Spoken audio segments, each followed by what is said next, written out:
22º episódio do TagawaCast. E hoje eu recebo uma pessoa muito especial, direto de Miami, Mariana Lima. Ela é responsável por toda a comunicação da Cervera, que é uma imobiliária que hoje é uma das principais, posso falar isso? É uma das maiores. É uma das maiores. E talvez né? uma das que tem uma história mais antiga. Na verdade, a gente está no mercado há 50 anos. 50 anos, olha só. É uma empresa familiar de mulheres. Ah, que interessante. E depois eu te conto a história se te interessar, mas é uma história muito interessante. Tá. Porque a Alicia Cerveira, ela é peruana casada com um cubano. Olha, moravam na Venezuela. Tá. E o seu Javier era uma pessoa, tipo, de muito dinheiro, mas uma Certo. pessoa muito simples. Uhum. E aí, na época que teve aqueles problemas com Cuba, Certo. ele pediu para o funcionário dele da casa, que chamava ele de Ravi, que se um dia tivesse um problema político que ele ficasse sabendo, quando ele atendesse, ele não voltava para casa sem ligar antes. Quando o mordomo atendesse o telefone, ele falava, senhor Javier. E ele falou, senhor Javier, e o Ravi nunca mais voltou para casa. Eles fugiram loucura. com a roupa do corpo, mandaram as meninas primeiro, que é a minha chefe Alicia e a Verônica, as irmãs, foram sozinhas para os Estados Unidos ficar na casa dos avós. Certo. E eles foram até o México para, tipo, dar uma dissipada no problema para chegar em Miami. E a Alicia, que hoje tem 96 anos e trabalha todos os dias. Trabalha todos os dias? Todos os dias. Ela tem um podcast que até eu gravei com ela. Certo. E ela falou assim, e eu cheguei penniless nos Estados Unidos. Porque ele tinha $1.000 no bolso, só que ele entrou no avião e pagou bebida pra todo mundo. E aí chegou a sair zerado, chegou zerado. Que loucura. E de repente se torna aí uma das maiores imobiliárias de Miami. Ela conta que, assim, ela sempre foi muito curiosa, os pais eram diplomatas, então sempre muito bem educada e tal. E nessa época tinha muita gente na mesma condição, mas talvez vindo com bastante dinheiro. E ela falava assim, como é que eu posso monetarizar isso? Certo. Né? E aí ela fala, algumas décadas depois, eu me tornei o que eu sou hoje, continuo sendo o que as minhas filhas são, que a gente, na verdade, faz parte desse acolhimento do que a gente chama de Miami, desse borbulho de comunidades diferentes. Porque Miami é isso. Não, Miami é uma diversidade gigante, né? É o que a gente chama de um melting pot, com culturas absolutamente diversificadas, mas que, de alguma forma... Tem uma simbiose, se acolhem. Se acolhem, interessante. Então, assim, eu acho que parte do sucesso dela foi passar por isso e cuidar de outras pessoas que estavam, talvez, nesse mesmo processo de adequação num país novo, numa língua nova... porque a língua de Miami, na verdade, não é inglês, né? Verdade, né? A língua de Miami é uma mistura entre espanhol, portunhol, inglês. E aí você vai todas as misturas possíveis e imagináveis ali, né? Isso. E aí, Mari, como é que você chega a se tornar uma broker da Cervera? Então, eu vim de uma família que sempre foi muito internacionalizada. Perfeito. Você estava me contando, né? Meu avô era vice-presidente da 3M. Eu me lembro pequenininha, meu avô, tipo, demorava, sei lá, 4 dias para chegar nos Estados Unidos, sem notícia. É mesmo, não tinha celular, é verdade, né? A secretária, depois do 4º dia, mandava sei lá, nem era fax, sei lá o que tinha. Sei lá o que era, né? Tipo uma carta que demorava, e aí alguém ligava para minha avó para avisar que ele chegou. Não, imagina, 4 dias. E era, tipo, imagina hoje, 10 minutos nossos filhos não ligam pra gente e já fica desesperado. Não, era muito louco, porque todo mundo ficava naquela ansiedade pra saber se chegou ou não chegou, e demorava muito. 4 dias é uma eternidade. E meu pai começou a trabalhar na 3M, e aí, porque meu avô era vice-presidente, meu pai mudou pra IBM, e meu pai, também muito parecido, meu pai ia pro Japão todos os meses. Meu Deus do céu. Gente, Japão, assim, eu fui umas 7, 8 vezes. É 30 horas. 30 horas. Não, mas imagina lá atrás. Não, lá atrás quantas conexões eram de ser feitas, e também não tinha essa coisa, assim, ele telefonava, mas era caríssimo. Tipo, a gente atendeu o telefone e ele falava assim, amo vocês, tá tudo bem, vivo, um beijo, tchau. Que custava assim, $1.000. Quando eu morava no Japão, assim, os coins caíam assim absurdamente. Eu falava, gente, tá tudo bem, obrigado, um abraço. Acabou os coins. Isso.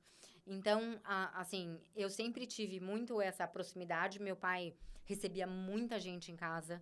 Então, você estava habituada eu sempre fui muito, e desde pequena a gente ia muito, ia na casa... A IBM sempre foi uma familhinha, né? Certo. Então, a gente ia para Raleigh quase todas as férias, porque para o meu pai poder ficar um pouco mais tempo trabalhando lá, a gente ia. E eu sempre, não sei, eu sempre tive essa coisa que, assim... E muitos Estados Unidos? Ou não? Porque teu pai falou Estados que ia Unidos. todo mês para o Japão, mas tinha uma conexão para Estados Unidos? Então, porque a segunda sede da IBM era em Raleigh. Perfeito. Que é em Nova York. Então, a gente ia muito... Era onde o meu pai, na verdade, mais trabalhava. Tá. Meu pai, essa época, foi muito para o Japão, porque eles estavam desenvolvendo uma empresa. Então, meu pai trabalhava em fomentar os negócios pequenos brasileiros. Então, indústria de cabo. Aí, meu pai ia para Curitiba, desenvolvia um cabo específico, tarará, só que eles não tinham a tecnologia. Então, meu pai ia para o Japão, convencia os japoneses de uma empresa X, que não era IBM, a dar essa capacidade para essa empresa no Brasil. Perfeito. E pôr um pouquinho de dinheiro para ficar um pouquinho de sócio. Então, meu pai fazia esse meio de campo. Entendi. Mas a sede era em Raleigh, a gente ia muito e tal. Para novos negócios, expansão e eles fizeram uma coisa... Eu trabalhei bastante tempo com meu pai, eu me lembro, era uma coisa assim, incrível. Assim, o que lá atrás, eu tô falando isso, eu tenho 48 anos. Certo. Eu tinha, sei lá, 10. Caraca. Né? Deles fomentarem essas pequenas empresas, que hoje em dia, Lucent foi uma delas. Então, olha só. Nortel foi uma delas, que era ninguém. Nomes hoje que se estabeleceram fortemente no Brasil. Que foram, na verdade, construídas assim, com uma parceria, tipo a IBM fomentando, mas uma parceria entre empresas, tipo, espanholas ou japonesas, ou que eu me lembro de cabeça, dando essa tecnologia e recebendo em troca uma parceria, uma sociedade, né? Para fazer com que essas coisas fossem possíveis. E aí, quando eu já tinha morado fora, eu morei em Londres, depois eu morei na França, depois... Mas isso, tipo, na escola, né? Certo. E quando eu voltei para o Brasil da última vez, um dia eu estava conversando com meu pai era uma pessoa, tipo, ele não forçava nada, mas ele sempre dava umas... E aí, né? Não. Aí ele falou assim para mim, você sabia que se você vender 20 sorvetes no Brasil, você vende 250 nos Estados Unidos? E eu sempre tive isso na cabeça, tipo, de falar assim, nossa, se eu posso fazer 250, por que eu vou fazer 20? Então, fiquei com essa... Ele falava porque pelo potencial... Um mercado maior, mais organizado. Consumo gigante, né? Entendi. Poder de consumo, né? Tipo, por 1 milhão de coisas. E eu era pequena quando ele falou. Foi implantando ali uma sementinha. E eu lembro esse dia, ele falou isso, e eu fiquei assim... tal. E aí, obviamente, que depois de várias outras coisas que eu fiz de profissão, eu quis estudar teatro. Certo. E quis ir para Nova York. Foi Deus nos acuda, porque era super difícil entrar na faculdade, tinha que fazer uma prova, daí eu tinha que ir lá para fazer a prova de teatro, para passar. Aí todo mundo, para troco de quê que você vai fazer teatro em Nova York? Tipo, eu falei, gente, já me formei, já tá tudo certo, agora eu vou fazer o que eu quiser. Certo. Vou vender meu carro, vou pagar minha escola, e foi isso que eu fiz. Foi. Vendi o carro, paguei a escola imediatamente para não ter perigo de não ter o dinheiro para pagar a escola.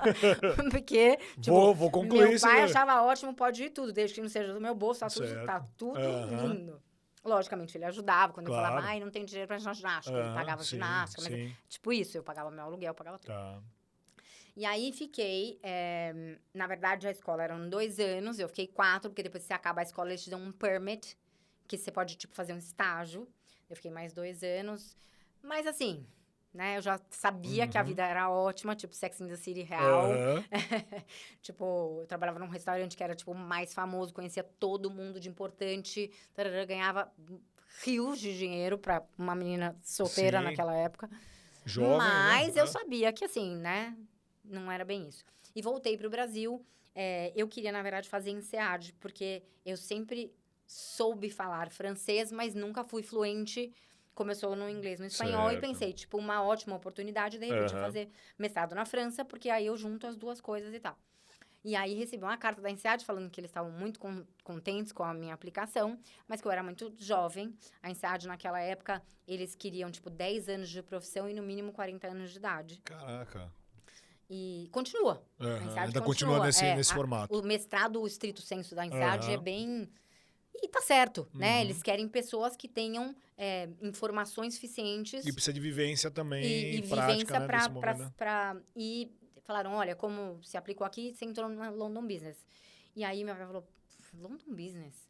Tipo, você vai morar de novo na Inglaterra, pagar uma fortuna para uma escola que eu não sei. Ele falou, você já pesquisou real?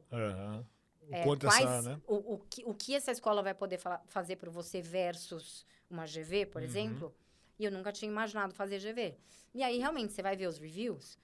Tipo, a GV, se você pegar de todas as faculdades, inclusive Harvard, ela é talvez a 4ª melhor escola, não no ranking, porque a GV não pode contar num ranking, porque você tem, obviamente, talvez 90% das pessoas que vão fazer mestrado no mundo não falam português. Perfeito. Né? E aí, a troco de que vão morar no Brasil. Verdade. Mas se você pegar o ranking dos professores, é uma das melhores escolas. Olha só. E realmente foi, assim, incrível. Acho que tudo que eu tenho, tanto de...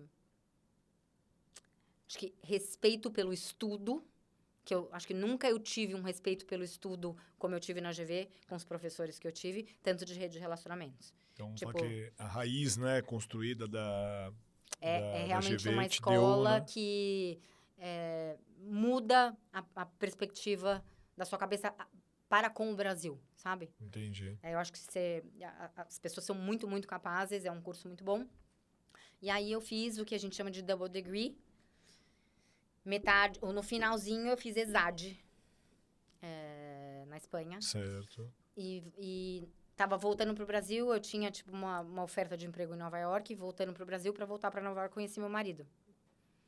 E aí, tipo, nunca imaginei que nem eu ia casar, e que nem que ia ser... E foi uma coisa, assim, muito rápida. A gente, tipo, em 1 ano e meio tava casado. E não fui pra Nova York, mas fiquei com essa pulga na orelha. Sim. E, tipo, forçando e tal. E aí um dia ele falou, Mariana, tá bom. Vamos ver, então, como é que faz e tal. E o push foi meu, certo. Mas o emprego foi dele. Foi dele. E aí ele conseguiu ele trabalha no mercado financeiro, ele foi para fazer uma entrevista, que viraram 12, saiu de lá contratado e a gente mudou rapidinho. E nessa época eu trabalhava com logística.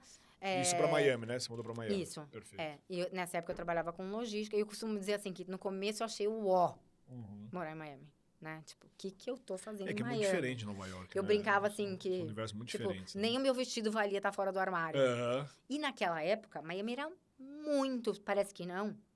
Mas nesses últimos, sei lá, 17 que eu tô em Miami mudou da água pro vinho. Não, a evolução foi absurda, né? Eu já morava na região da Brickell, eu morava na Brickell, que era naquela ilhinha, porque eu trabalhava em Doral e o Marcelo trabalhava na Brickell. Eu tava grávida e tinha uma bebê de 1 ano.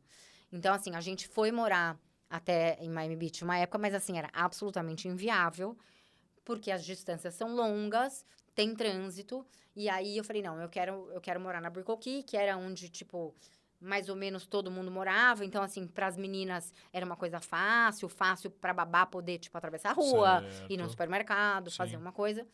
Mas se você olhasse a região da Brickell, eu não tô mentindo, tinham 3 restaurantes. Assim, ok, não era chique. Você tá brincando. Tipo, era ok. 17 anos atrás. 17 anos atrás. É muito pouco tempo da transformação. Você imaginar que a gente, pra vir, por exemplo, de Miami Beach pra Brickell Key, você tinha que passar na Calle 8, tem ainda, que hoje em dia é o Brickell City Center. Sim. A Calle 8, eu desviava até a 12, porque eu falava, gente, sai do Brasil pra não ver pobreza? Não vai ser aqui em Miami que eu vou passar nesse lugar.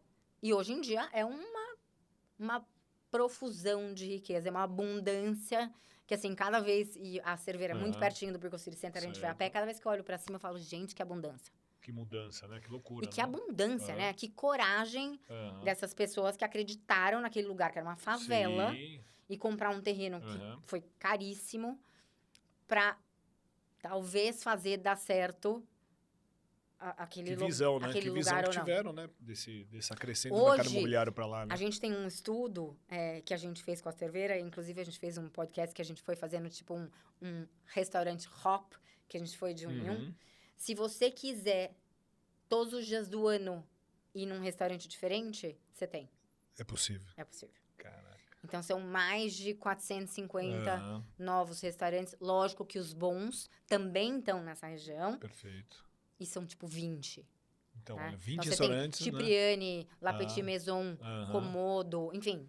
Então, estrelados tudo. ali que estão Zuma, Novikov, todos. Estão todos ali numa região que há 17 anos atrás não tinha nada. Não tinha nada, né?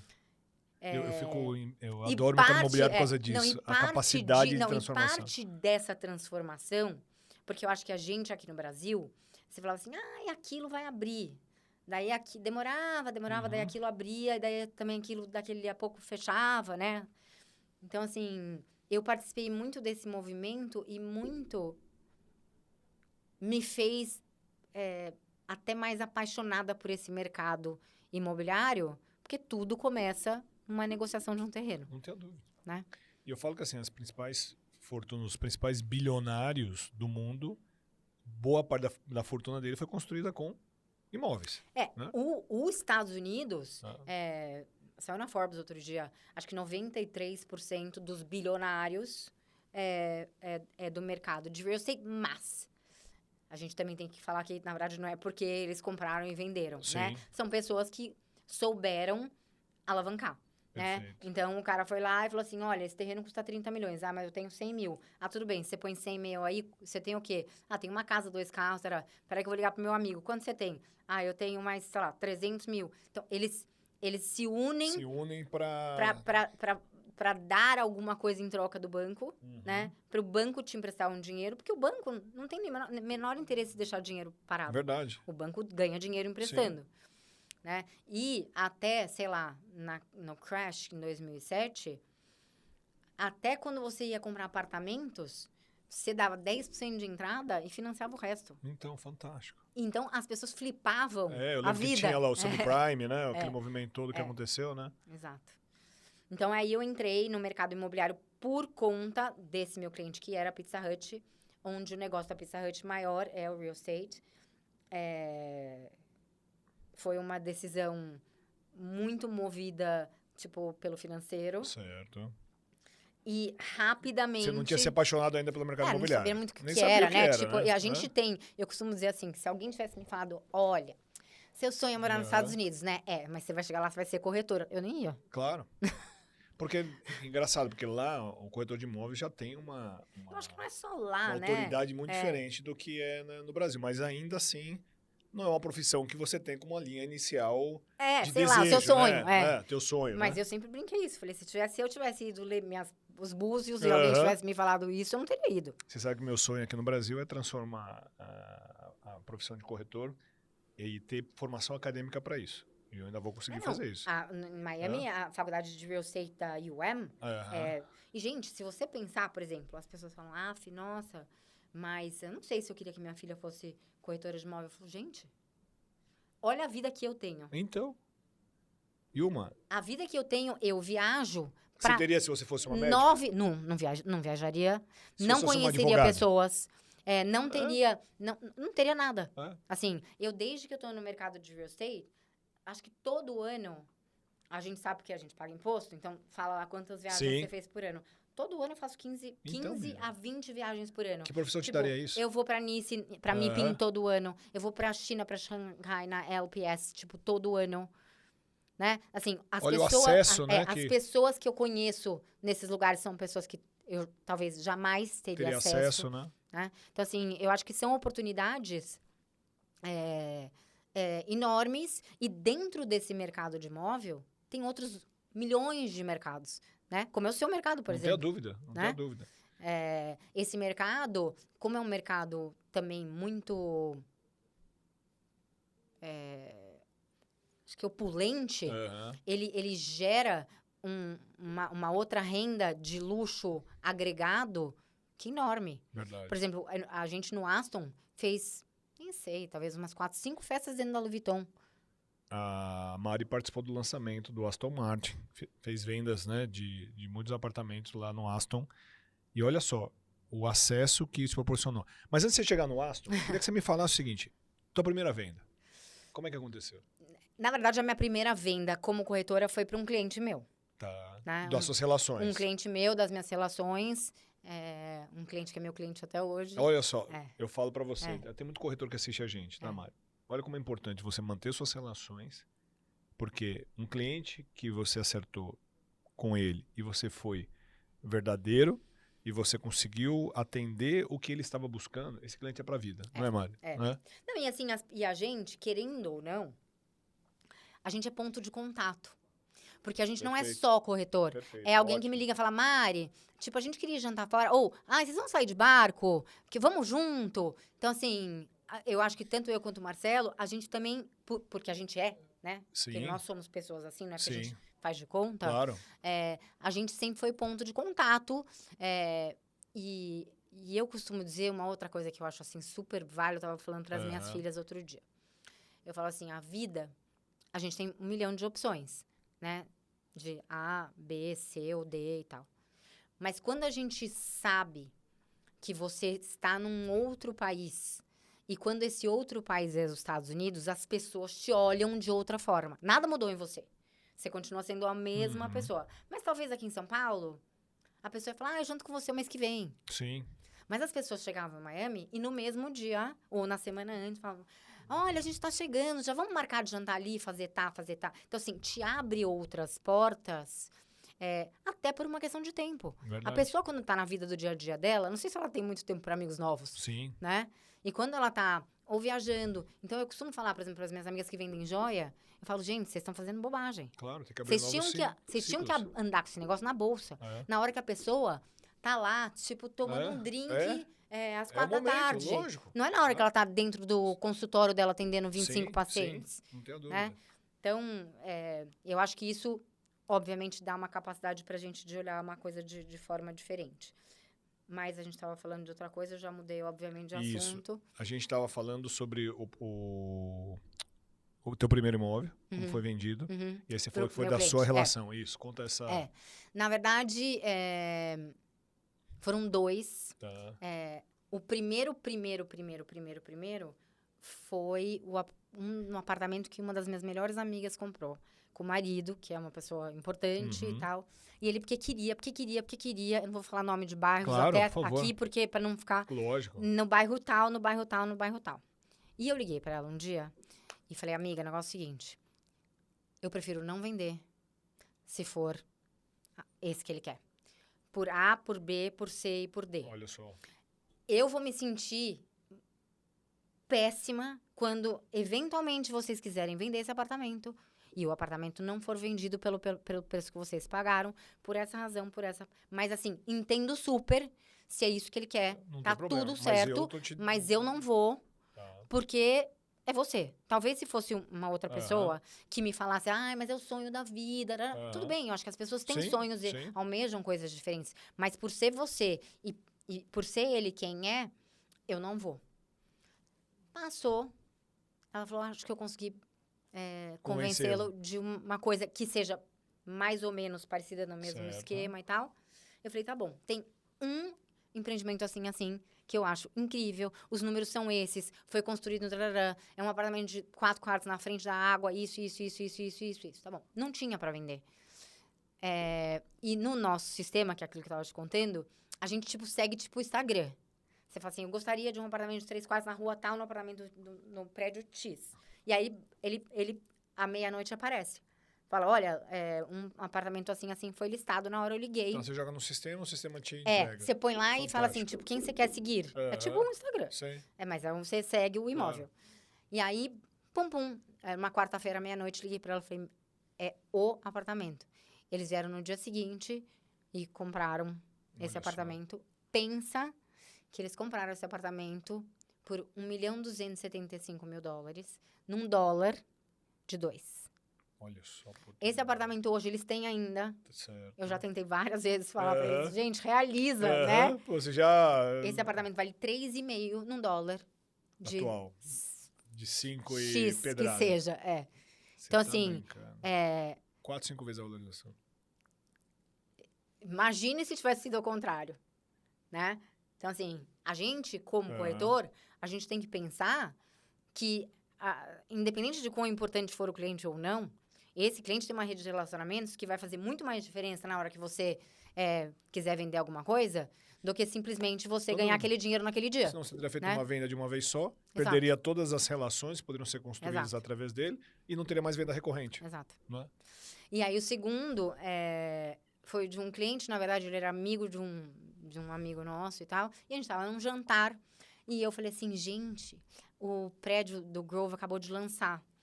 Foi um prédio que eles fizeram, foi a estrutura mais complicada de se fazer, ele é inteiro torcido. E eu tinha ido... Engenharia foi complexa. nós que vendemos a Cerveira. Certo. E eu tinha ido, eu não trabalhava ainda com os incorporadores, eu trabalhava de fora. Eu tinha ido conhecer o projeto e fiquei assim, tipo, chocada. Porque pra mim, primeiro, que Coconut Grove pra mim é o bairro, tipo, melhor da cidade. Porque ao mesmo tempo você tem a conversa com a água, mas é um tipo mini Nova York, tem 1000 restaurantinhos, shoppingzinhos, tarará, faz tudo a pé, é uma delícia. E Coconut Grove tinham casas muito boas, muito caras, e não tinha apartamento. Então, ou era muito velhinho, ou nada. E aí ele falou, não sei o que lá, será que eu posso ir lá com você amanhã? Pronto, de novo. De novo, pau, negócio. E aí eu comecei muito rápido e numa época que o mercado também era muito aquecido pra gente. Então, eu tinha, sei lá, semanas que eu era cliente, falava, olha, eu não posso te atender na quarta, posso te atender na sexta, não, mas eu vou embora na sexta. Eu pensava, meu Deus, como que eu faço? Caramba. Aí, a gente até, na verdade, trabalhava com mais pessoas nessa época, até para dar conta da demanda, né? Da demanda. Então, muita gente nessa época comprou muito bem. Né? Ganhou muito dinheiro. Né? Que também, eu acho que é um pouco de mistificação, porque o dinheiro, essa coisa de falar assim, nossa, mas era muito mais barato antes. Médio. Se você colocar na curva... Sim, não tenho dúvida. Eu não sei se o seu poder de compra diminuiu ou aumentou. Talvez $1 milhão na época. Compraria X. Hoje talvez não compra X, mas o seu dinheiro vale mais do que $1 milhão daquele dia. Né? É a mesma história do dólar. Todo mundo fala, mas o dólar... Eu falo, gente, em números reais, a nossa capacidade de compra aqui no... Mariana, cada vez que eu vou na Zara aqui no Brasil, pago a conta, eu tenho um anti-infarto. Na hora que eu olho, eu falo, né? Jesus, como que eu gastei todos esses zeros? Eu vou lá comprar a mesma coisa nos Estados Unidos, exatamente a mesma coisa, eu tenho 3 zeros. Então, aqui, eu gasto mais dinheiros para comprar a mesma coisa do que nos Estados Unidos. Perfeito. Então, as pessoas normalmente não fazem essa conta. Eu falo assim, se você for jantar no Zuma e tomar champanhe, e comer sobremesa, tararara, você não gasta o que você gasta não fazendo. Se você falar em dinheiros. Então, assim, muito do nosso trabalho também é mostrar para o cliente isso e explicar para ele que, assim, não é que assim, todo mundo fala, mas eu perdi o timing. Não existe perder o timing. O mercado imobiliário não tem timing. O mercado imobiliário é entre sempre. Exato. É o que eu acredito. Hoje vai ser pior do que amanhã. Ou ao contrário, né? Mas é isso, né? Hoje é pior melhor do que amanhã. Não, hoje é melhor do que amanhã. Então, sempre vai estar atrasado se você tiver no hoje. Agora, se você pegar o que a gente tinha de projetos, de qualidade de projeto, porque isso também foi um crescimento da cidade de Miami como cidade. Certo. A cidade de Miami era uma cidade de turismo. Era uma cidade de segunda casa. Então, não é que o cara vinha e falava assim, deixa eu ver o batente, deixa eu ver a tubulação. Não. Ele entrava e falava que vista bonita, quanto custa, compro, né? Hoje em dia, o cliente é um cliente, tipo... Hoje em dia, a maioria dos meus clientes é de Nova York. Um cliente fala assim, com essa coluna, mas eu não entro de jeito nenhum. E o incorporador nunca foi acostumado. Então, assim, foi um trabalho nosso de falar, gente, isso para esse cliente não vai vender. Você começou a reeducar o mercado. A gente teve que fazer... que Miami é hoje, né? A gente teve que fazer... Estamos nesse processo, né?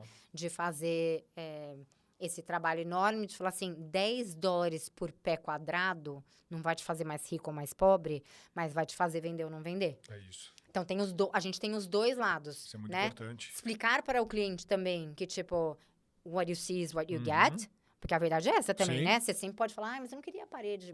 Tá bom. Eu não queria, sei lá, eu queria Bosch, não queria Sanisawa. Enfim, tá bom. Todo mundo pode querer alguma coisa, né?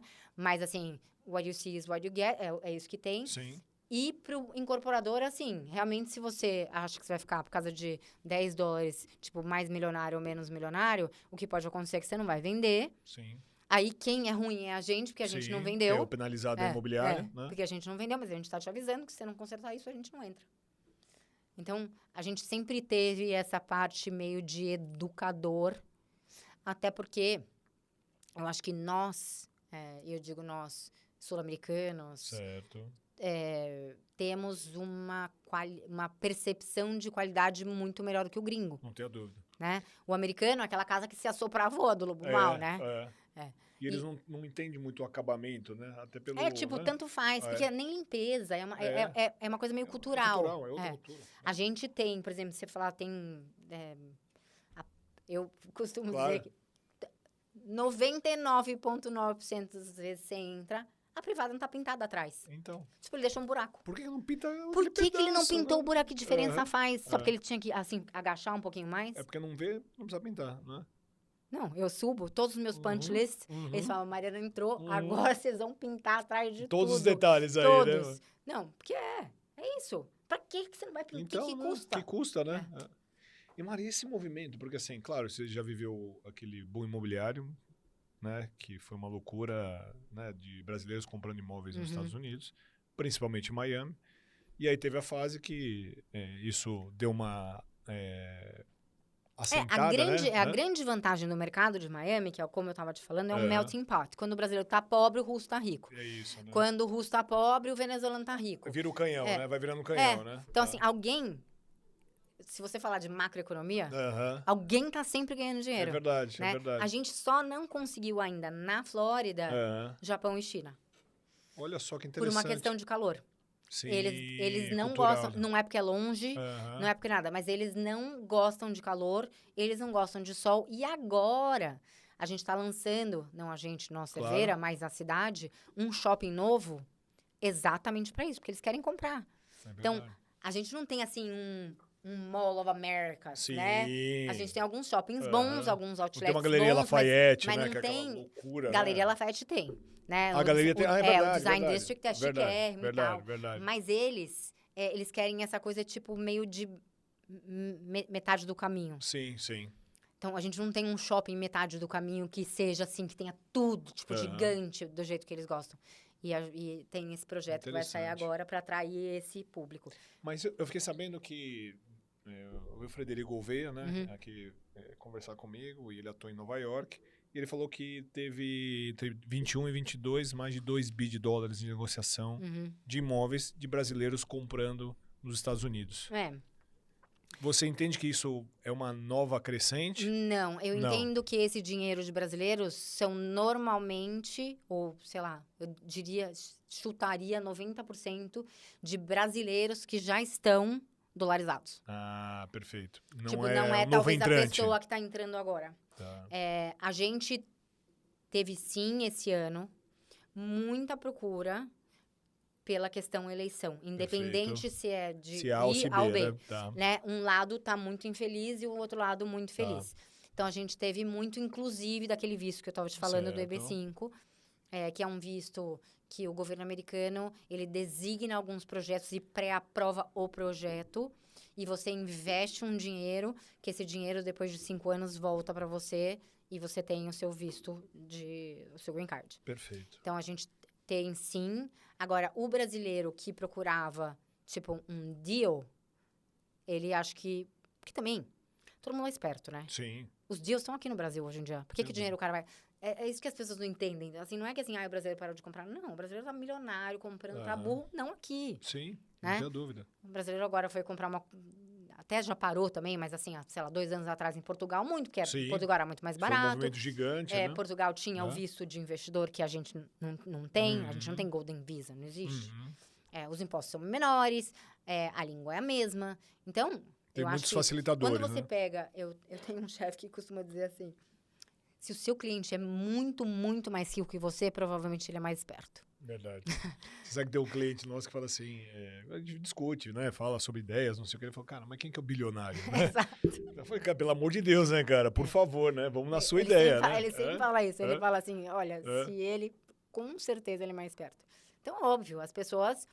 as pessoas que chegam nesse nível de entendimento de mercado, ela fala, agora eu vou pôr em ação. Não, agora eu vou colocar em cimento. Agora eu vou colocar em búzios. Agora eu vou... É um cara que tem 1 milhão de informações. Sim, privilegiados. Boas informações e se movimenta. Mas, eu costumo dizer, por exemplo, para os meus clientes, que assim, independente de qualquer coisa, um ativo em dólar, em Miami, com renda, é maravilhoso. Sim. Nem que seja para pagar a faculdade dos seus filhos. Verdade. Porque eu não vejo, e olha, eu acompanho bastante o mercado, acompanho até o mercado da Europa bastante, em termos de retorno de aluguel e tal. Dá mais retorno? Dá mais retorno. Mas o dinheiro, ele varia. Ele não é um dinheiro que é estéril, né? Não é um dinheiro que você pode, de fato, contar. Tem mês que tem. Em Miami, a taxa de ocupação de Miami é 98%. Então, olha que fantástico. Tipo, você não consegue mostrar o apartamento. Tipo, a pessoa fala, eu quero alugar, mas eu falo, mas eu não posso mostrar. Mas como não pode mostrar? Você não tem tempo? Não tenho. 98% de ocupação. Mas a pessoa não sai. Então, assim, a gente usa muito esse sistema para isso. Pra gente seguir o apartamento e falar assim, acho que vai desocupar. É agora, né? Entendi. Que loucura. E aí, Mari, por que você veio muito pro Brasil? Eu, na verdade, faço... eu, hoje em dia, na verdade, em 2011... Certo. Eu notei que, assim, a minha fonte ia, em teoria, secar ou diminuir bastante. Né? E aí, eu fui procurar... Eu gosto de trabalhar. Certo. Tipo, eu nunca fui uma pessoa boa de falar assim, acordar segunda-feira e falar, o que eu vou fazer hoje? Eu gosto de ter rotina. Certo. Eu gosto de ter que estar lá. Eu gosto de reunião. Eu gosto. Aí eu comecei a pensar, tipo, como é que eu posso leverage isso? Eu trabalhava numa outra empresa menor e, obviamente, já conhecia a Cerveira e tal, mas assim, imaginei que eu ia bater na porta deles e ele ia falar, oi, tudo bem? Meu nome é Mariana Lima, prazer e tal. Mas, aquela semana que eu enfiei isso na minha cabeça, eu não sei que cargas d'água, uma amiga me ligou e falou, olha, eu acho que eles estão precisando uma pessoa para trabalhar no projeto do Hugo Colombo. E eu sempre fui apaixonada pelas coisas do Hugo. Acho ele, tipo, um arquiteto tipo, bizarro. E aí eu falei, será que, tipo... Aí, olha como a vida é, né? Ela me deu o telefone do Jesse, que é meu chefe hoje, que é o cara, tipo, embaixo da dona. Certo. Eu liguei pra ele sábado à noite.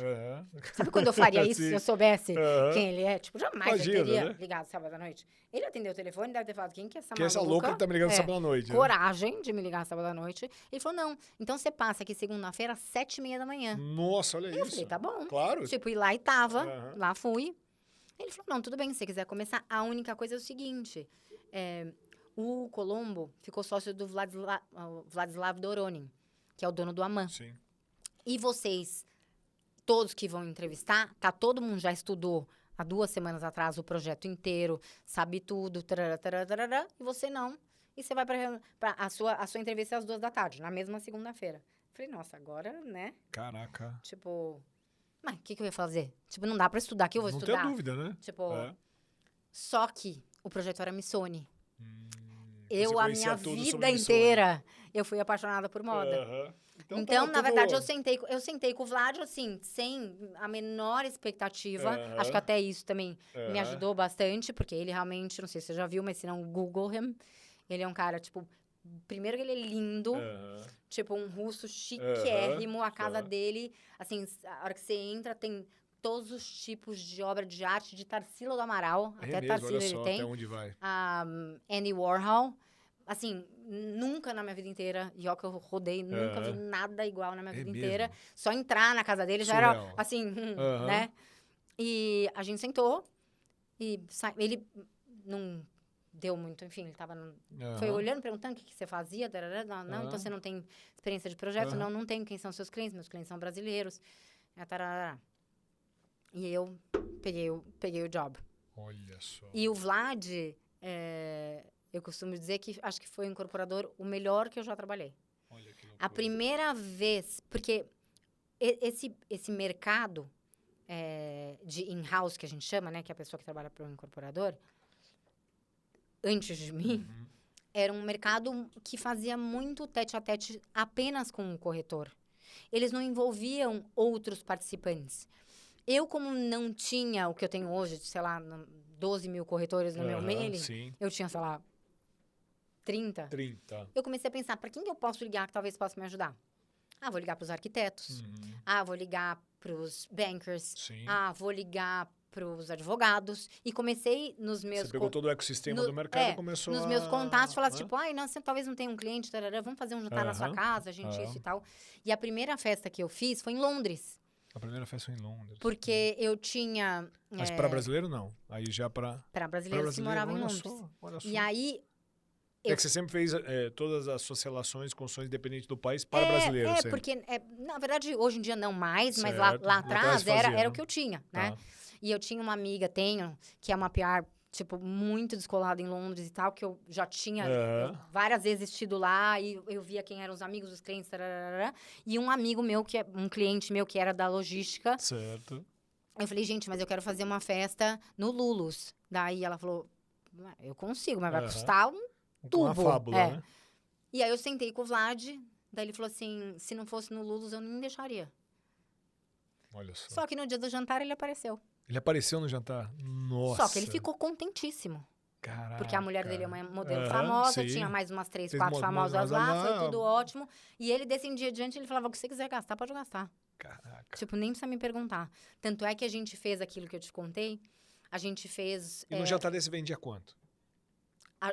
Nesse dia eu vendi uns 3 apartamentos. 3 apartamentos. Numa época que o preço do Missoni pro mercado era altíssimo. Entendi. Era challenging. Quanto que era o apartamento do Missoni? Era em Edgewater. Naquela época, Edgewater tinha gato, galinha e cachorro, literalmente. Caraca. Tipo, então era assim, um lugar pobre, né? Tipo, não no pejorativo, mas assim, comparado com a Brickell ou com Miami Beach, com uma vista maravilhosa, mas as pessoas não entendiam direito. Chegava lá pra ir no stand, o stand, imagina, era lindíssimo, Missoni, a Rosita que fez e tal. Mas passava na favela, né? Então as pessoas tinham uma dificuldade. Agora, para Londres, tanto faz. Né? Ele queria isso. Sim. Talvez se fosse no Brasil, eu falaria, mas eu queria isso, lugar meio feio. Né? Mas para uma pessoa que mora em Londres, vai. Então a gente vendeu 3 ali. E eu comecei com essa vantagem do Vlad me apoiar, fazer um pouco mais daquilo que eu estava te contando. Então a gente criou, tipo, a primeira excursão que a gente chamou Missoni Experience. Lindo, então a gente trouxe, tipo, um corretor muito poderoso, 3 arquitetos, um advogado, pagamos para todo mundo e ficamos uma semana em Miami, tipo, café da manhã, almoço e jantar, tipo, mostrando a cidade, que foi assim, incrível. E que essas pessoas me trouxeram muitos clientes. Perfeito. Tipo, pro Missoni e pro futuro. Claro. Né? E a maneira que você organizava as pessoas não era só ter o dinheiro. Para ter acesso a isso, precisava ter o relacionamento. Porque concorda? Tudo né? Tipo, se a gente não chega em Londres e sabe, tipo, qual que é o restaurante do dia, a gente sabe da moda, mas assim, se você não tem amigos que são locais, não é a mesma coisa. A relação, não é tão rápida, né? Eu agora fiquei 2 meses com as meninas na França, porque as meninas, com o meu sonho de falar francês, eu coloquei elas numa escola francesa nos Estados Unidos. Ai, que legal. Só que depois da 5ª série, elas foram para outra escola e eu tava com medo, porque foi né? Sim, porque já tinha português, inglês, espanhol, inglês. Né? Então, o francês era um burden, e eu falei, não vou deixar perder.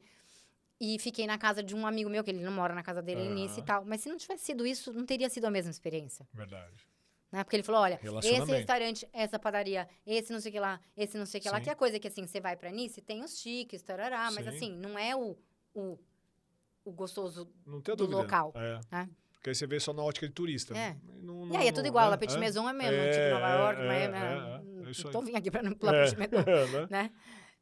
Então, assim, é sempre quando você tem o olho de quem tá... Até aqui em São Paulo, cada vez que eu venho, eu ligo para minhas amigas e falo, e aí, gente, tá bom onde? Porque a gente não sabe, de um mês para outro muda. Muda tudo, né? E aí, agora você veio pro Brasil para começar um processo de encontrar possibilidades para os imóveis de Miami. Na verdade, como é que é esse na verdade, seu? Desde que eu comecei a trabalhar em projeto, eu não tinha o corretor, certo. né? E eu não acreditava muito. Tipo, eu não achava que as pessoas eram, assim, muito trabalhadoras. O que, hoje em dia, eu acho que é uma coisa absoluta. Hoje eu falo assim, os meus clientes são os corretores. São pessoas, tipo, incríveis, que pegam na mão do cliente, que explicam tudo, que perdem que deixam de estar com as suas famílias para poder prestar esse serviço. Pessoas inteligentes, pessoas bem treinadas, pessoas capazes. Então, eu sempre achei que o corretor brasileiro meio se desvalorizava. Certo. Então, ele chegava lá, por exemplo, eu era in-house, tá? Ele chegava, mas eu vim com ele, que era um de fora. Certo. Porque ele achava que assim, eu não sei fazer. Uhum. E eu pensava, gente, o outro mané veio aqui fazer nada, vai levar metade da comissão, né? E o cara que tem um cliente, o que vale na vida? Sim. Saber fazer o teu cliente. Verdade. Pra mim, você tem um cliente, amor, você fica com tudo. Se eu tenho que fazer o contrato? Tipo, né? Não precisa ser brilhante pra escrever um contrato. Verdade. Agora, pra você atrair um cliente, qualificar um cliente, ensiná-lo do processo, isso é um trabalho. Sim, não tenho dúvida. E aí, eu comecei há um tempo querer fazer isso. Só que a gente, dentro de projeto, é muito difícil. E o Aston... esses 6 anos, todo dia de manhã, eu sou daquelas que acordo às 5, medito, faço ginástica, Sim, você é da minha e falava turma. assim, e hoje eu vou fazer uma estratégia. Começava, aí, tipo, eu tinha que levar cliente no basquete. Daí, eu tinha que levar cliente no show de não sei o que lá. Daí, eu tinha que ir pra China. Então, não conseguia sair do papel. E aí, esse ano, que agora o Aston tem 10 unidades, Ainda que a gente não tem... Ainda tem, né? Pelo amor de Deus. Tem 10 unidades no Aston Martin. 391. Mas a gente não tem mais stand, porque demoliu, porque era lá dentro. Então, como a gente não tem mais essa obrigação de estar lá todos os dias e levar cliente, sair à noite todas as noites, eu falei, esse ano eu quero me dedicar para fazer isso um pouco sair do papel. Certo. Porque eu vejo a capacidade das pessoas, eu vejo quanto as pessoas são boas e quanto as pessoas não são instruídas de como elas podem fazer isso de uma maneira mais simples e mais lucrativa. Né? O que a gente estava falando. Todo mundo tem 24 horas por dia. Você quer usar 12 para ganhar 30 ou você quer usar 12 para ganhar 1 milhão? Sim. Né? Uma coisa é 30 mil reais, outra coisa é 30 mil dólares, né? 5 vezes e pouco a mais. E o trabalho é o mesmo. Então o trabalho eu falo, é a mesma coisa. Sonhar a jornada é igual, né? Sonhar com ficar milionário, sonhar com ganhar 100 mil, dá o mesmo trabalho. É isso mesmo. Tipo, o que você vai sonhar? Verdade, né? Então, eu montei esse projetinho, que todo mundo fala, você vai dar mentoria? Não, não é nem... O meu objetivo não é dar mentoria. Meu objetivo é, para que eu vou ter um cliente meu da Mariana, se eu posso ter 2 seus, 2 do Matheus, 3... É isso. Eu também... Você cresce sua rede, né? Eu quero crescer a minha rede, quero espalhar a minha rede e quero acessar clientes que eu não teria acesso. Porque é você que é amigo dele, não eu. E nem é meu interesse ficar amigo dele, nem te roubar o cliente. Eu quero que você continue tendo mais amigos e mais gente, para você me trazer mais gente, que eu possa fazer o meu trabalho de uma forma mais simples. E aí, obviamente, quando você vai pensar, não tem outro jeito de fazer isso a não ser pela internet. Verdade. Aí você tem que falar, explicar aquilo que você faz e colher os frutos, ou não, né? Porque também não é uma coisa que acontece do dia para a noite. Claro. E, curiosamente, até ontem eu estava falando, eu fiz uma mentoria e normalmente eu faço no máximo 7 pessoas. Certo. Aí, a hora que o menino entrou, ele falou, nossa, só tem isso de gente? Daí eu falei, por quê? Ele falou, não, porque eu achei que era aquelas coisas que você entrava e tinha, tipo, 1000 pessoas. 1000 pessoas, né? Olha só. E é isso, né? Eu acho que cada um faz do seu jeito. Eu não quero falar com 1000 pessoas, eu quero falar com 7 pessoas. Personalizada, né? Não, eu quero falar com 7 pessoas que vai ter cliente. Claro, que tipo, também não quero falar, tipo, com um monte né? de gente, tipo, que não é o meu mercado. Eu sei que o meu mercado é um mercado diferenciado. Eu sei que, por exemplo, tem horas que eu falo com o corretor e falo assim, mas qual que é o ticket mínimo? Eu falo 600 mil dólares e falo, nossa, 3 milhões? É o meu mercado, é isso. Claro. Óbvio que eu sei que tem gente que tem clientes desse porte, né? Desse porte e mais, mas não é todo mundo. Tem dúvida. Né? Então, eu prefiro ter 7, eu prefiro ter 7 qualificados, né? Que tenham X e eu escolho a dedo. A hora que eu leio lá, quando eu peço para responder as coisas, eu trabalho na Boa Vista. Então pronto, já organizou, né? Esse é meu. Eu trabalho no Helvécia. Ontem foi isso, era um da Boa Vista, um da Helvécia, um cara do Paraná, certo, que tinha gente do agro. E eu falo, olha, gente, esse é um convite, não é que vai estar aberto, não é um link do Zoom que tá para todo mundo, porque eu quero conversar com vocês e explicar como isso pode dar certo. E aí, eu fiz uma plataformazinha onde eu coloco todos os projetos, tudo em português, tarará, que ele pode começar a usar. Perfeito. Aí ele começa a usar, e aí se ele tem dúvida, aí ele me chama. Sim. Então, ele precisava ter uma coisa para ele começar a usar, porque ele não vai falar, então, eu tenho difícil. Não, você precisa tangibilizar, né? É a mesma coisa falar assim, você não quer vender, tipo, um projeto da Cirela? Eu falo, acho que não. Gente, não entendo muito, né?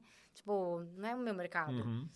E aí, eu bolei isso, e aí eu fiz essa plataforma, tem acho que uns 10 projetos aí, de tickets diferentes, de retornos diferentes e tal, onde ele pode usar, experimentar com a clientela dele. E também eu explico um pouquinho dessa coisa do marketing, porque eu acho que a gente, na vida, precisa ser organizado. Sim. Né? Organizado, sistêmico, concorda? Por repetição acontece. Né? Lá nos Estados Unidos a gente fala, né? It's a numbers game. Você vai ligar para 200 pessoas para convencer 2. É isso aí. Agora, se você ligar para 100, talvez você não convença nenhuma. Então, é um trabalho. É um trabalho que tem que ter dedicação, que tem que ter foco, planejamento. Né? E eu falo, a minha equipe, toda semana, eles me entregam o papelzinho de volta, que eu dou o papelzinho na mão. Sim. Então, a primeira lista tem o nome dos amigos que você vai ligar na semana. Não é cliente. Então, tem 3 amigos. Toda semana tem que ligar para 3 amigos. Perfeito. Fala, Maria, mas por que eu vou ligar para amigo? Porque vai. É mais fácil. Porque é a sua rede de relacionamento. Sim. É ele que vai querer que você se dê bem. É ele que vai lembrar, nossa, eu tava jogando tênis ontem, o cara me falou que quer comprar um imóvel. E eu esqueci de te falar. Então. Se você não ligar pra ele, ele não vai lembrar de te falar. Né? Aconteceu aqui, quando eu comprei essa casa, onde fica a agência, eu tinha um amigaço meu que reforma. Eu fechei com ele? Não, porque eu esqueci. É isso. Esqueci. Você não tá pensando nisso, tá quando pensando ele veio em outras aqui, coisas. Ele falou, cara, meu Deus, você não fez comigo? Eu falei, cara, me perdoa. Eu não lembrei de você, cara. Não acontece, lembrei, né? Acontece, né? Então, eu sempre falo assim, essa primeira lista são 3 amigos. Aí, a segunda lista, como a gente tem esse sistema que a gente usa nos Estados Unidos, chama MailChimp, a gente tem as campanhas que a gente faz, e dentro dessas campanhas a gente tem quem clica. Então, na segunda lista, são os 10 que clicaram naquela semana. Certo. E aí você vai mandar um e-mail para ele. Oi, Gilberto, tudo bem? Eu vi que você clicou na campanha do Aston Martin. Né? Tipo, tudo bem se eu te ligar a meio-dia? Porque eu também não falo para ninguém ficar ligando no telefone de ninguém sem avisar. Tudo bem se eu te ligar meio-dia? Ah, não, meio-dia não funciona. Mas pode ser às 3 da tarde? Pronto. Acabou. Já evoluiu no lead, aqueceu o lead. Né? E a terceira lista é de revasculhar nas outras campanhas se alguma coisa... Porque, gente, a gente também passa o olho na coisa e às vezes a gente não vê, né? Verdade. Tipo, revasculhar. Então, toda semana elas me entregam um papelzinho. Até quando vai entregar esse papelzinho? Pra sempre. Entendi. Claro, é sistêmico. Volta aqui, volta aqui, volta pra aqui, sempre. volta aqui, volta aqui. Se eu não ponho o meu nome no papelzinho, eu não ligo. É isso. Tipo, não é que eu tô falando pra vocês, porque, tipo, eu sou megera. Se eu não colocar lá, eu, Mariana, não ligo. Não vai ligar, né? Eu vou enrolar, daí eu vou fazer não sei o que lá e não vou ligar. Então, eu ponho lá e no final de semana eu quero o check que eu liguei. Muito legal, muito legal. E aí, eu conto um pouquinho disso e, assim... E esse sistema é muito legal. Até tava falando com uma amiga hoje, ela respondeu no meu Instagram. Eu odeio e-mail. Odeio gente que me manda e-mail. Eu ponho tudo no spam. Eu falo, a grande vantagem é que você tem unsubscribe nesse sistema. Você simplesmente vai lá e... Não, mas o menino me põe de volta. Eu falo, não, no meu sistema não pode. Eu só posso pôr de volta depois de 6 meses. Eu não posso pôr nenhum nome de volta. É assim. Eu não sei como é aqui no Brasil. Sim. Ela falou, não, mas isso... Eu falei, amiga, é muito melhor você receber um e-mail que você pode pôr no spam. Eu ponho tudo no spam. E depois eu limpo o que vem pra dentro. Você não quer mais ver, né? Meu tudo vai pro spam se não é conhecido. E depois eu vou limpando e pondo pra dentro. Do que você receber um WhatsApp às 7 horas da manhã com a pessoa, tipo, venha comprar roupas Natal. Plim, plim, plim, plim, plim, plim, plim, plim, plim. Né? Verdade. Tipo, essas que a gente chama de broadcast lists, eu só uso com um corretor que trabalha comigo dentro dos projetos, que eu sei que ele precisa do preço toda semana. Então, eu falo, o inventário dessa semana do Avenue é tanto. Sim, se atualiza, o valor é tanto, né? Porque assim, o cara não precisa perder o tempo de me ligar. Verdade. Ele vai falar, Mariana me mandou o preço. Tipo, tá lá. Você já facilita. Só pra isso que eu uso. Né? Só pra isso que eu uso. Eu nunca ligo, nunca mando pra, tipo, cliente. Nem pra... Porque se mandarem pra mim, eu vou ficar louca, como eu fico. E ainda mais um público que você atua, né? Ainda mais ainda nesse tipo de personas, né? Você sabe que o americano é muito mais approachable. Ele é muito diferente. É que ele tá habituado, né? Não é isso. Ele é. Todo mundo fala, mas eles são frios. Não, eles são talvez mais distantes, mas ele é muito mais approachable. Não sei nem essa palavra em português. Ele, se você passar a mão no telefone e ligar e falar, oi, Ted, tudo bem? A Mariana Lima, tarará. Querida, e aí, tudo bem? Como é que tá o preço? Tá indo bem? Tipo, se ligar para um cliente brasileiro, ele vai falar, você tá louca? Né? Tá me ligando por quê? O marketing nos Estados Unidos, ele é de muito tempo, né? Então, eles estão acostumados. Eu não sei, eu acho que é meio cultural. Tá. Até porque eu acho que o marketing real dos Estados Unidos é muito mal feito, perto do que a gente tem aqui. Todas as vezes que eu fui pensar... Não sei se você conhece a Ana Zambon. Conheço. A Ana Zambon é muito minha amiga. Eu falo, todas as vezes que eu me vi, assim, tipo, encurralada, eu falava, vou ligar pra Zambon. Ligar pra Zambon. Porque, assim, não tô tendo a ideia, eles não estão me dando nenhuma ferramenta pra me ajudar a ter a ideia. Eu falo, Zan, o que você acha? Ela fala, deixa eu pensar 5 minutos. Ela te liga de volta e fala uma coisa assim. Luz, né? Caraca. Que legal. É isso, eles é tudo muito na caixinha, tudo muito certinho, tudo muito bonito, bem feito, né? As apresentações e tal. Mas é isso.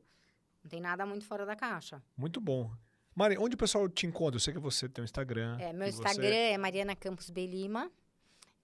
Dentro do meu Instagram tem tudo lá meu. Legal, nós vamos colocar aqui, tá? Pra você segui-la. Meu e-mail, meu WhatsApp. Não me mande às 7 horas da manhã. Lembre-se que eu tô 2 horas pra trás. Isso, né?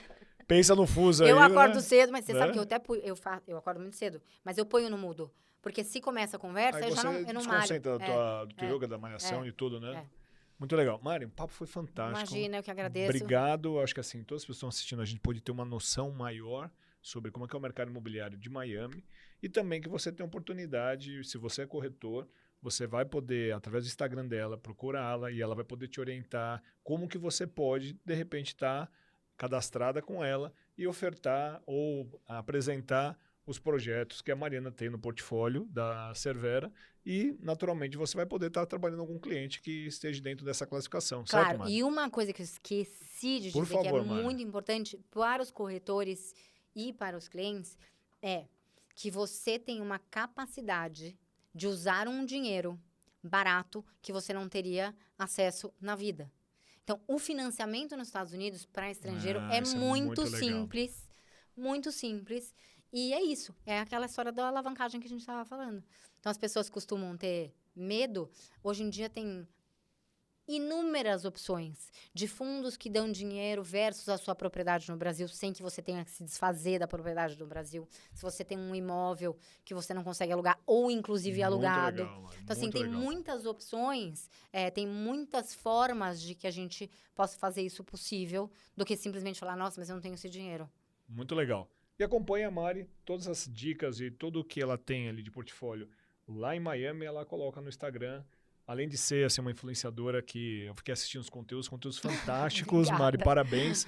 E esse foi o 22º episódio do TagawaCast, agora com a Mariana Lima, broker, responsável pela comunicação da Cervera Imobiliária, com as maiores imobiliárias de Miami. E você teve todas essas dicas aqui, compartilhe, leve para quem você acha que essa informação vai ser importante, porque você sabe, o TagawaCast sempre tem informação sobre o mercado imobiliário e também sobre histórias de vida. Conhecemos mais um pouco da Mari e também da Mari como broker e também como responsável pela comunicação de Cervera. Mari, muito obrigado, muito feliz de te receber aqui. Eu que agradeço e agora eu te espero lá. Sim. Que eu vou fazer questão de te levar em todos os projetos para você conhecer e, obviamente, você poder dar seu brilhantismo para as coisas que a gente tem lá de comunicação. Muito legal, muito obrigado. Gente, até o próximo episódio. Esse foi mais um TagawaCast.